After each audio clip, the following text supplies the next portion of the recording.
거뜬히 지탱하는 철입니다. 알루미늄보다 훨씬 가벼운 데다 강도는 더 세고 가격마저 저렴한 그야말로 꿈의 소재인 셈이죠. 과연 한국은 어떻게 이런 괴물 같은 물건을 만들었고 어떻게 세계 자동차 시장을 소리 소문 없이 장악할 수 있었을까요? 그 흥미진진한 비화를 지금부터 낱낱이 풀어드리겠습니다. 우선 이야기의 기초적인 배경부터 차근차근 짚어볼 필요가 있습니다. 자동차를 설계할 때 엔지니어들의 머리를 가장 지끈거리게 만드는 요인은 바로 무게입니다. 덩치가 무거울수록 연료를 훨씬 많이 잡아먹게 되니까요. 기름값 부담은 물론이고 배기가스 배출량도 덩달아 치솟게 됩니다. 그러던 2000년대 들어서면서 전 세계 정부들이 자동차 제조사들을 향해 엄청난 압박을 가하기 시작했습니다. 무조건 연비를 끌어올리고 이산화탄소 배출량은 대폭 낮추라는 지령이었죠. 어길 시에는 그야말로 천문학적인 벌금을 때리겠다는 엄포였습니다. 제조사들 입장에서는 회사 사활이 걸린 절체절명의 과제였던 셈입니다. 엔진 효율을 쥐어짜는 것만으로는 한계가 명확했기에 돌파구는 오직 하나뿐이었습니다. 바로 차체를 가볍게 다이어트하는 것이었죠. 무게를 덜어내면 같은 연료로도 훨씬 멀리 가고 연비는 뛰며 배기가스는 줄어들 테니까요. 그때 자동차 업계가 눈독을 들이며 찾아낸 대안이 바로 알루미늄이었습니다. 알루미늄은 기존 철에 비해 무게가 3분의 1 수준이라 무척이나 가볍습니다. 사실 알루미늄은 이미 1930년대부터 경주용 차량에 쓰였고 하늘을 나는 항공기, 소재로도 낯선 금속이 아니었습니다. 그러다 2000년대 초입에 이르러 고급차 브랜드들이 너 나 할 것 없이 알루미늄에 열광하기 시작한 겁니다. 독일의 아우디는 알루미늄으로 차체를 짜낸 E2와 A8을 대대적으로 홍보했고 BMW는 플래그십 7 시리즈의 탄소 섬유 같은 첨단 소재까지 아낌없이 부었습니다. 그 결과 2000년대 초반만 해도 280에서 300kg에 육박하던 중형차의 차체 무게가 알루미늄 등 경량 소재 덕에 220kg 수준으로 뚝 떨어졌습니다. 사정이 이렇다 보니 시장에서는 이제 철의 시대는 가고 알루미늄의 세상이 왔다는 분위기가 지배적이었습니다. 하지만 이 잘나가던 알루미늄에게는 겉보기와 다른 치명적인 아킬레스건이 숨어 있었습니다. 첫째는 단연 비용 문제입니다. 알루미늄은 공정이 까다롭고 생산성이 낮아 몸값이 비쌌습니다. 외장재만 놓고 비교해봐도 알루미늄은 철보다 재료비가 5배 가까이 비싸고 가공비 역시 2배 반 넘게 듭니다. 차 한 대를 뽑아내는 제조 원가가 폭등할 수밖에 없는 노릇이죠. 두 번째 걸림돌은 정비 편의성에서 나타납니다. 알루미늄은 철처럼 용접으로 뚝딱 이어 붙이기가 어렵습니다. 전용 리벳을 받거나 기계적으로 맞물려 조립해야 하죠. 알루미늄 비중이 높은 고급 수입차가 가벼운 접촉사고만 나도 수리비 폭탄이 터지는 이유가 여기 있습니다. 조립 단가만 따져도 알루미늄을 도입하면 대당 200만 원이 추가된다는 통계가 있을 정도였습니다. 의외의 복병은 따로 있었습니다. 바로 환경오염이라는 치명적인 문제였죠.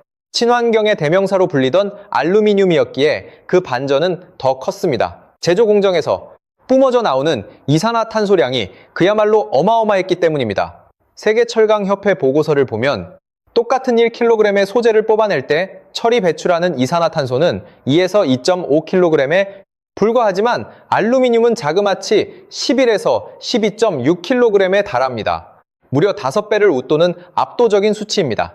연비를 잡겠다고 선택한 알루미늄이 오히려 지구 환경을 더 심각하게 망가뜨리고 있었던 셈입니다. 파고들수록 지독한 모순이 아닐 수 없습니다. 바로 이 타이밍을 놓치지 않고 한국의 포스코가 구원투수로 등판합니다. 일찌감치 포스코는 판세를 정확하게 읽어내고 있었습니다. 알루미늄이 가볍다는 장점 이면에 숨겨진 높은 단가와 까다로운 정비성, 무엇보다 환경에 치명적이라는 약점을 날카롭게 겨냥한 겁니다. 철의 고질병인 무게 문제만 완벽하게 해결한다면 다시 시장의 주도권을 뺏어올 수 있다는 계산이었습니다. 이것이 포스코가 품은 야심찬 승부수였습니다. 그렇게 2000년대 초반 이들은 무모해 보이는 도전에 사활을 걸었습니다. 단단하면서도 종이처럼 잘 구부러지는 마법 같은 철을 개발하는 일이었습니다. 하지만 말처럼 결코 호락호락한 작업이 아니었습니다. 본래 철은 강도를 높이면 높일수록 유리처럼 딱딱해져서 성형하기가 극도로 힘들어집니다.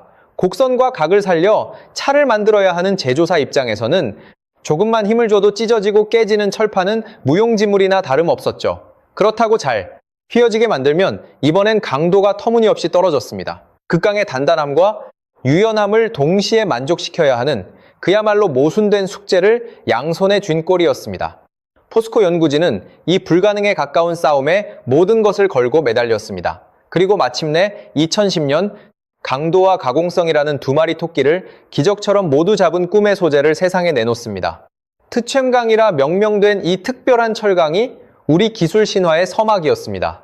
이 트챔강은 충격을 빨아들이는 능력이 독보적이어서 자동차의 전후면, 범퍼 등에 적용했을 때 탑승자의 안전을 비약적으로 끌어올렸고 가공성 역시 동급 일반 철보다 2배에서 최고 9배까지 우수했습니다. 여기서 확실한 승기를 잡은 포스코는 초고강도 철강 라인업을 거침없이 확장하며 시장을 몰아치기 시작했습니다. 그렇게 완성된 차세대 철강 제품군에 포스코는 뇌리에 꽂히는 강렬한 이름을 선사합니다. 바로 기가스틸이었습니다. 이 이름의 탄생 비화도 꽤 흥미롭습니다.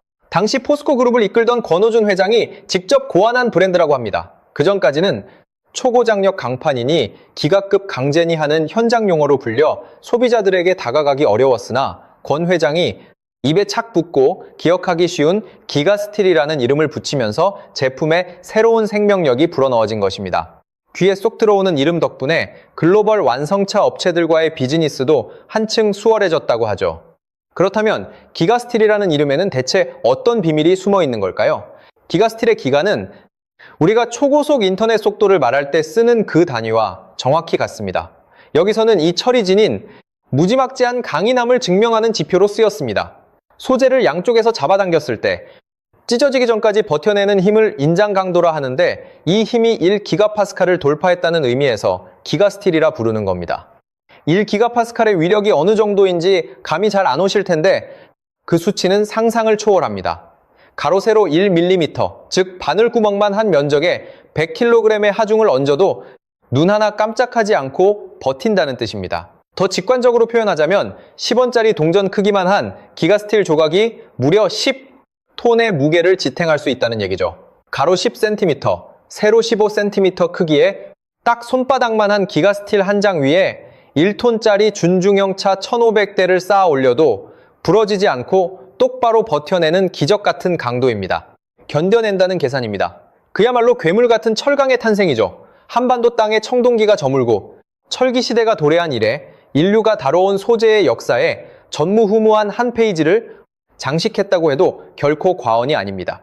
실제 포스코에서 기가스틸의 상용화를 진두지휘했던 김교성 추진반장은 철기 문명 이후 가장 혁명적인 사건이라며 뜨거운 자부심을 내비치기도 했습니다.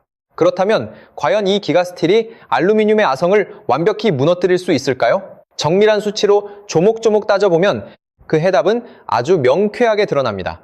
먼저 무게의 효율성부터 짚어보겠습니다. 알루미늄이 가벼운 금속인 건 맞지만 기본 강도가 약하다 보니 원하는 만큼의 안전성을 확보하려면 소재를 무조건 두껍게 썰어 넣어야 합니다. 반면 기가스틸은 자체 강도가 워낙 막강해 알루미늄 두께의 3분의 1 이하로 얇게 점여도 버티는 힘은 훨씬 강합니다. 얇게 벼려내니 당연히 무게도 획기적으로 줄어들 수밖에요.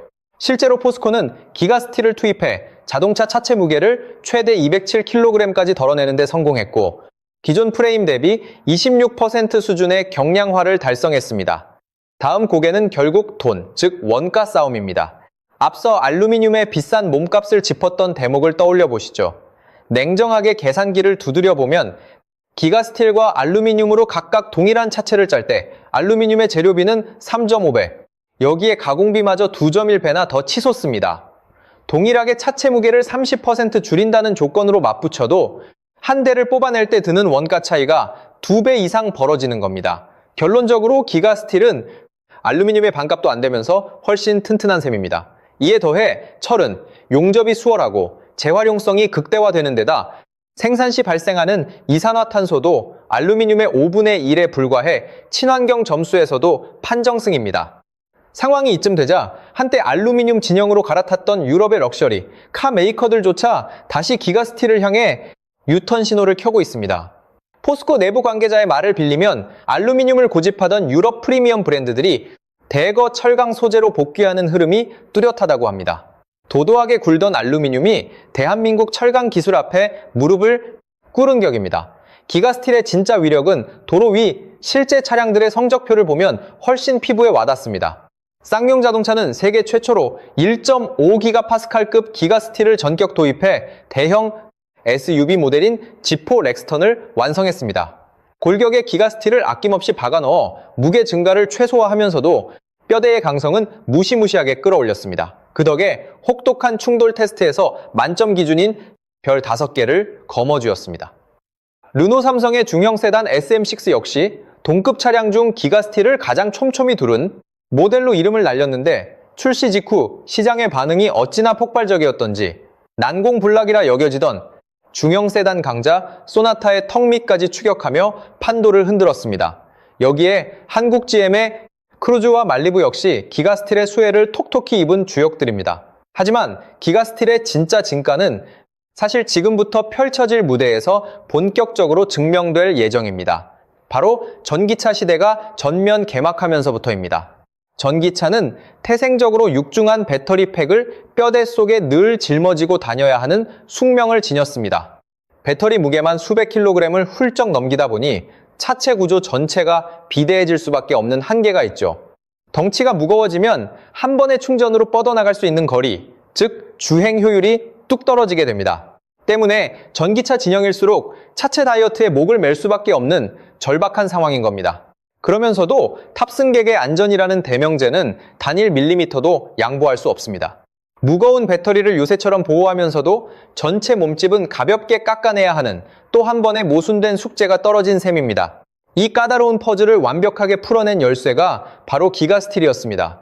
경량화와 초고 강도를 동시에 만족시켜야 하는 전기차의 이만한 구원 투수가 없기 때문입니다. 포스코는 이러한 독점적 가능성을 시장에 똑똑히 각인시키기 위해 아예 자체 기술력으로 전기차 전용 차체를 직접 설계하고 빌드해냈습니다. PBC EB로 명명된 이 맞춤형 차체는 기가스틸 비중을 45% 이상으로 끌어올려 동급 체격의 내연기관 차량과 비교해 전체 무게를 무려 30% 가까이 덜어내는 기염을 토했습니다. 7가지에 달하는 충격시험과 4가지 강성시험까지 보란듯이 완벽하게 통과했습니다. 미국의 신차, 안전도 평가 기준으로 별 5개, 최고 등급과 동등한 수준의 압도적인 안전성을 입증한 셈입니다. 2마리 토끼인 경량화와 안전성을 동시에 그것도 아주 깔끔하게 움켜쥐었습니다. 알루미늄이 미래라며 치켜 세우던 시대는 저물고 전기차 패러다임 속에서 철강이 다시금 화려한 주연으로 왕좌에 복귀하고 있습니다. 이에 발맞춰 포스코와 현대제철은 단순한 철판, 공급사를 넘어 미래 모빌리티에 필요한 맞춤형 철강 솔루션을 전담하는 파트너로 완전히 체질을 바꾸고 있습니다. 포스코의 경우 2021년부터 친환경차 통합 브랜드인 오토포스를 출범시키며 시장을 선도해왔습니다. 이 브랜드 라인업에는 차체용 고장력 강판은 기본이고 전기차의 심장인 배터리팩을 철통 보완하는 전용 강제, 그리고 모터 효율을 극대화하는 초고효율 전기 강판인 하이퍼에노 같은 독보적인 제품군이 포진해 있습니다. 현대제철 역시 이에 질세라 H솔루션이라는 미래, 모빌리티 소재 브랜드를 전면에 내세워 시장 쟁탈전에 속도를 내고 있죠. 대한민국을 대표하는 두 철강, 룡이 미래 자동차 소재의 패권을 쥐기 위해 자존심을 건 진검승부를 벌이는 형국입니다. 특히 전기차 구동 모터의 핵심인 전기 강판 분야는 향후 폭발적인 성장이 예견되는 최전선 승부처입니다. 포스코는 무려 1조 원 규모의 대규모 투자를 단행해 전기 강판 생산 능력을 연간 10만 톤 수준에서 40만 톤까지 4배로 확대하는 공격적인 증설을 완료했는데 이는 전기차 800만 대물량에 달하는 실로 어마어마한 규모입니다. 게다가 2026년 현재는 포스코와 현대자동차가 손을 맞잡고 전기차의 전비, 즉 주행 효율을 한 차원 더 확실하게 끌어올릴 차세대 하이엔드 전기 강판 공동 개발에 전격 착수했습니다. 국내 최고의 철강사와 완성차 제조사가 동맹을 맺고 글로벌 시장을 뒤흔들 고효율 전기차 만들기에 머리를 맞댄 것입니다. 그렇다면 이 기가스틸을 무기로 삼은 포스코가 현재 글로벌 자동차 소재 시장에서 과연 어느 정도의 입지를 다지고 있는지 짚어보지 않을 수 없습니다. 처음부터 포스코가 이토록 완벽한 자동차 강판 기술을 보유했던 것은 아닙니다. 1973년 현대차와 기아차, 대우차 등 국내 완성차 기업들의 기초 철강제를 납품하기 시작한 것이 위대한 첫걸음이었고 1992년 자동차, 강판 전문 생산 기지인 광양제철소를 완공하면서부터 본격적으로 세계 무대와 어깨를 나란히 할 기술력을 다졌습니다. 1990년대 중반 이후에는 미국과 일본의 네로라 하는 글로벌 완성차 업체들과 장기 공급 계약을 성사시키며 존재감을 드러내기 시작했죠. 하지만 호사다마라 했던가요? 포스코에게도 최대의 위기가 찾아왔습니다. 오랜 세월 가장 든든한 버팀목이자 최대 고객사였던 현대차 그룹이 2004년에 직접 제철 사업에 뛰어든 것입니다.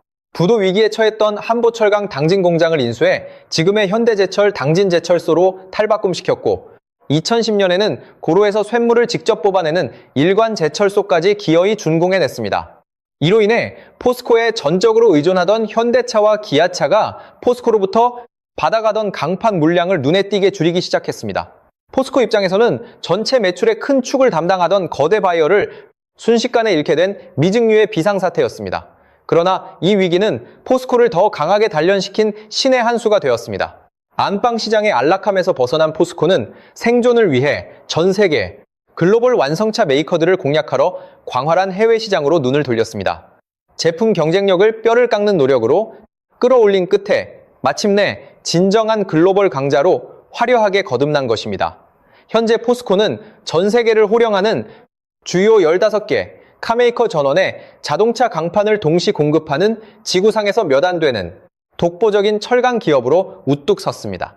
특히 기가스틸의 경우 전체 생산량의 무려 60에서 70%가량이 글로벌 영토로 날개 돋친 듯 수출되고 있으며 최대 해외 고객사는 미국의 GM입니다. 이제 서두에 던졌던 전 세계 자동차 10대 중 한 대에는 한국의 기술력이 숨쉬고 있다는 경이로운 사실로 이야기를 매듭지어 볼까요? 포스코가 전 세계 도로 위로 쏟아내는 자동차 강판 물량은 한 해 평균 900만 톤 규모에 육박합니다. 10%라는 막강한 비중을 홀로 책임지는 그야말로 지구촌 공급망을 뒤흔드는 물량입니다. 10대 중 한 대꼴로 지금 이 순간 세계 각지의 도로를 질주하는 차량의 골격에 포스코의 장인 정신이 깃든 철판이 심어져 있다는 뜻이기도 합니다. 게다가 25%라는 압도적인 수치가 포스코 전체 철강 판매량 중 자동차 강판에서 나옵니다. 아르셀로미탈이나 일본제철 같은 네로라 하는 글로벌 최대 철강, 공룡들조차 이 비중이 10에서 15% 선에 머무는 것을 감안하면 포스코가 얼마나 자동차 강판이라는 외길의 진심이었는지 그 정밀한 기술력의 깊이가 어느 정도인지 증명됩니다. 800여 개에 달하는 지구상 전 세계 철강 제조사 중에서 이 까다로운 자동차용 강판을 뽑아낼 수 있는 곳은 고작 20여 개 남짓인데 그 최전선에서 포스코가 단연 선두 지휘봉을 잡고 글로벌 표준을 이끌어가고 있습니다. 사정이 이렇다 보니 세계의 경쟁 철강사들이 그저 팔짱만 끼고 지켜보고 있었을 리 만무합니다. 자동차 강판은 철강 제품에 꽂히자 가장 비싸게 거래되는 초고부가 가치 품목이기에 네로라 하는 글로벌 제철소들이 호시탐탐 노리는 지상 최대의 황금 시장입니다. 세계 1위의 자존심인 룩셈부르크의 아르셀로미탈을 필두로 일본 제철, 독일의 티센크루프, 그리고 중국의 바오산 강철까지 네로라 하는 거인들이 이 영토를 차지하기 위해 사투를 벌이고 있죠. 흥미로운 비화는 한때 이 글로벌 공룡들이 포스코의 독보적인 자동차 강판, 독점 기술을 탐내서 회사를 통째로 삼키려는 적대적 인수를 시도했다는 사실입니다. 대한민국 철강의 핵심 기술력이 세계 무대에서 얼마나 위협적인 가치로 인정받고 있었는지를 보여주는 가장 명확한 반증입니다. 그런가 하면 오랜 시간 자동차 강판, 동맹을 맺고 시장을 분점해 오던 일본제철과 아르셀로미탈이 25년간 공고히 다져온 전략적 파트너십을 최근 완전히 청산하며 결별을 선언하기도 했습니다. 이는 현재 자동차 강판 시장의 세력 구도가 얼마나 격렬하고 예측 불가능하게 요동치고 있는지를 방증하는데 이 소용돌이 속에서 한국의 포스코는 세계 왕좌를 아주 굳건하게 수성하고 있습니다. 하지만 대한민국 자동차 강판의 저력이 포스코라는 단 하나의 기둥으로만 지탱되는 것은 아닙니다. 앞서 위기 장면의 구원투수처럼 등장했던 현대제철을 분명 모두가 기억하실 겁니다. 초창기에는 현대차와 기아차의 안방 물량만 전담하는 내수용 기업이라는 시선이 지배적이었으나 이 현대제철이 현재 무서운 기세로 덩치를 키우며 글로벌 영토로 거침없는 진격을 감행하고 있습니다. 현대제철은 2017년을 기점으로 캡티브 마켓인 현대차, 기아의 그늘에서 벗어나 전 세계 탑티어 완성차 브랜드들을 상대로 직접 강판 세일즈에 돌입했습니다. 온실 속 화초에 만족하지 않고 오직 순수한 기술 리더십으로 글로벌 무대에서 승부수를 띄우겠다는 야심찬 로드맵이었습니다. 물론 첫 술에 배부를 순 없었기에 초기 외부 판매 비중은 미미했습니다. 2021년에 16%, 2022년에 17%, 2023년에는 18% 등 아주 미세하지만 멈춤 없이 영토를 넓혀왔죠.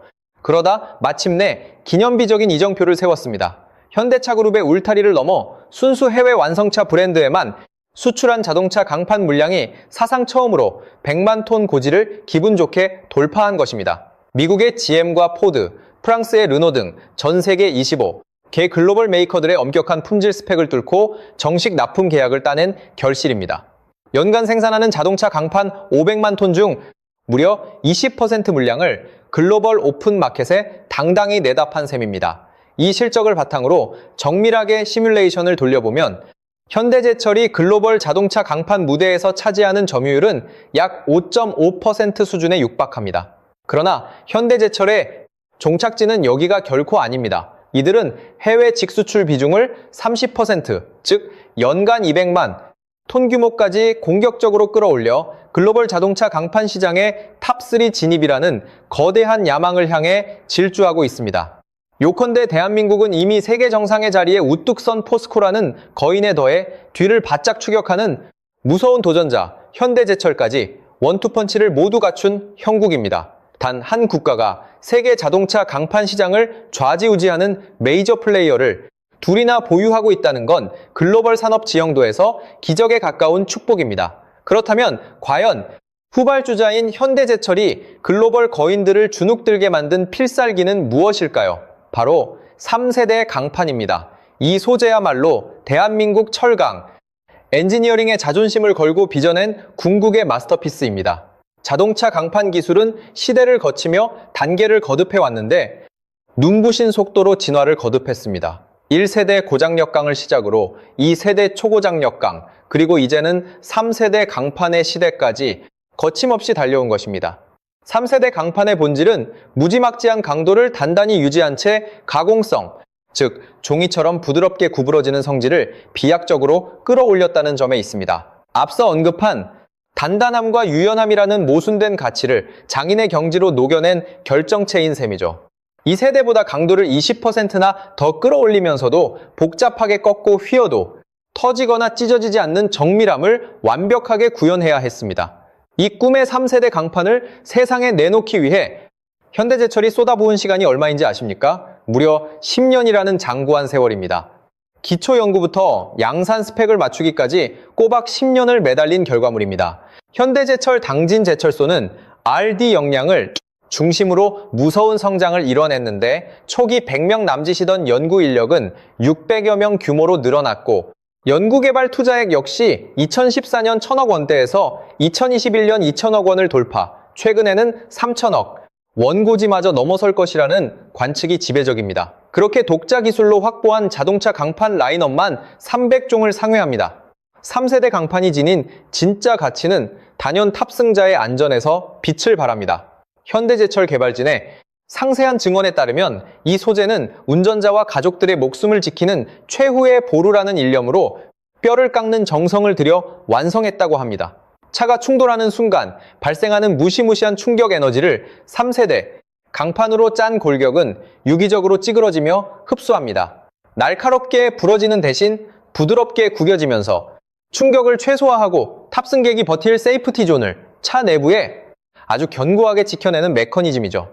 핵심 노하우는 벌겋게 달아오른 철판 표면을 1초에 50도 이상씩 순식간에 얼려버리는 정밀 열처리 기술에 숨어 있습니다. 이를 위해 현대제철은 프랑스로부터 특수 열처리 설비까지 막대한 비용을 들여 공수해오는 모험을 감행했습니다.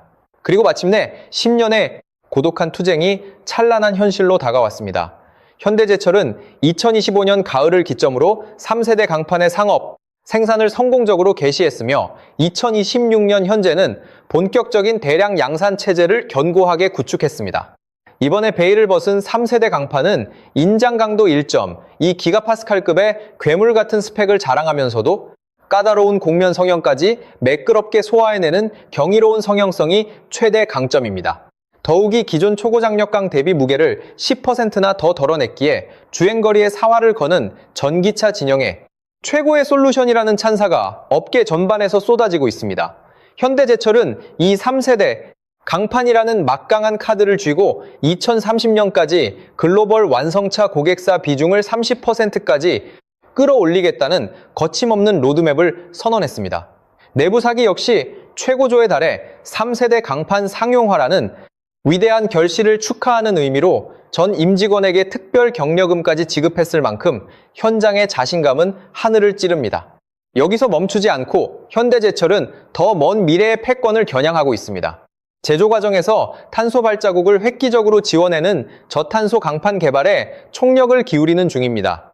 이미 전기로 공정만으로 1GPa과 1.2GPa급 강판을 안정적으로 뽑아내는 데 성공했고, 전기로와 고로를 결합한 하이브리드 공정으로는 자그마치 1.5GPa급 영역까지 깃발을 꽂았습니다. 심지어 최근에는 철강 기술의 한계선이라 불리는 이 기가파스칼급 초고강도 강판의 필드 테스트까지 완벽하게 끝마쳤다고 합니다. 참고로 이 2GPa급이라는 영역은 전 세계에서 오직 포스코만이 유일하게 양산에 성공했던 난공불락의 요새였으나 이제 현대제철까지 그 아성에 당당히 도전장을 내밀며 어깨를 나란히 하게 된 것입니다. 대한민국이라는 한 울타리 안에서 포스코와 현대제철이라는 두 명의 거인이 서로를 담금질하며 세계 자동차 강판 기술의 표준을 저 높은 곳으로 끌어올리고 있는 셈입니다.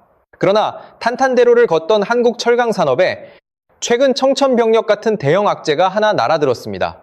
바로 미국발 매서운 관세 폭탄입니다. 2025년 들어 미국 정부는 철강을 국가 안보 직결 품목으로 묶어 규제하기 시작하면서 한국산 철강의 무려 50%의 살인적인 수준의 관세를 두들겨 패기 시작했습니다. 50% 관세라는 건 미국 시장에 100원짜리 철을 팔 때 50원을 세금으로 더 얹어야 한다는 소리니 사실상 가격 경쟁력을 처참하게 뭉개버리겠다는 잔혹한 무역 장벽입니다. 이 관세 폭탄 한 방으로 포스코와 현대제철이 매년 감당해야 할 세금만 수천억 원에 육박하며 수출길이 꽉 막힐 절체절명의 위기에 직면한 거죠. 하지만 대한민국 철강 진영은 이번에도 호락호락 무릎 꿇지 않았습니다. 눈앞의 악재를 정면으로 아주 화끈하게 돌파해버리겠다는 승부수를 던진 겁니다. 포스코와 현대차 그룹은 동맹을 굳건히 맺고 아예 미국 현지에 자동차 강판 전용 일관제 철소를 짓겠다는 초강수를 두었습니다. 규제를 피해 우회 수출을 노리는 게 아니라 미국 심장부에서 직접 쇳물을 뽑아내 관세 장벽 자체를 무력화하겠다는 그야말로 허를 찌르는 역발상 전략입니다. 이 매머드급 합작 제철소에는 현대자동차 그룹이 80%, 포스코가 20%의 지분을 각각 출자하며 2029년까지 연간 270만 톤 생산을 목표로 풀엑셀을 밟고 있습니다. 대한민국이 자랑하는 기가스틸과 3세대 강판 기술의 진수를 미국 본토에서 직접 증명해 보이겠다는 기세입니다. 위기를 또 한 번 기적으로 바꿔내는 한국 철강 특유의 지독한 뚝심이 100% 발휘된 대목입니다. 자, 그럼 서두에 던졌던 그 짜릿한 반전의 순간으로 다시 발걸음을 옮겨볼까요? 한때 철의 시대는 끝났다며 자동차 업계가 냉소적인 반응을 보이던 시절이 있었습니다. 가벼운 알루미늄이 유일한 미래라며 전 세계 명차 브랜드들이 앞다투어 망설임 없이 갈아탔었죠. 하지만 대한민국의 포스코와 현대제철은 그 흐름에 결코 굴복하지 않았습니다. 철이 가진 고질적인 약점인 무게 문제만 완벽히 해결하면 승산이 있다는 단순하지만 무서운 집념 하나로 수십 년을 버틴 끝에 강인하면서도 비단처럼 부드러운 꿈의 소재를 빚어냈습니다. 그렇게 베일을 벗은 기가스틸은 알루미늄보다 가볍고 단단하며 값은 싸고 심지어 탄소 배출까지 적은 완전 무결한 소재였습니다. 결국 외도했던 글로벌 명차들마저 고개를 숙이며 다시 한국산 철강 앞으로 유턴하게 만들었습니다.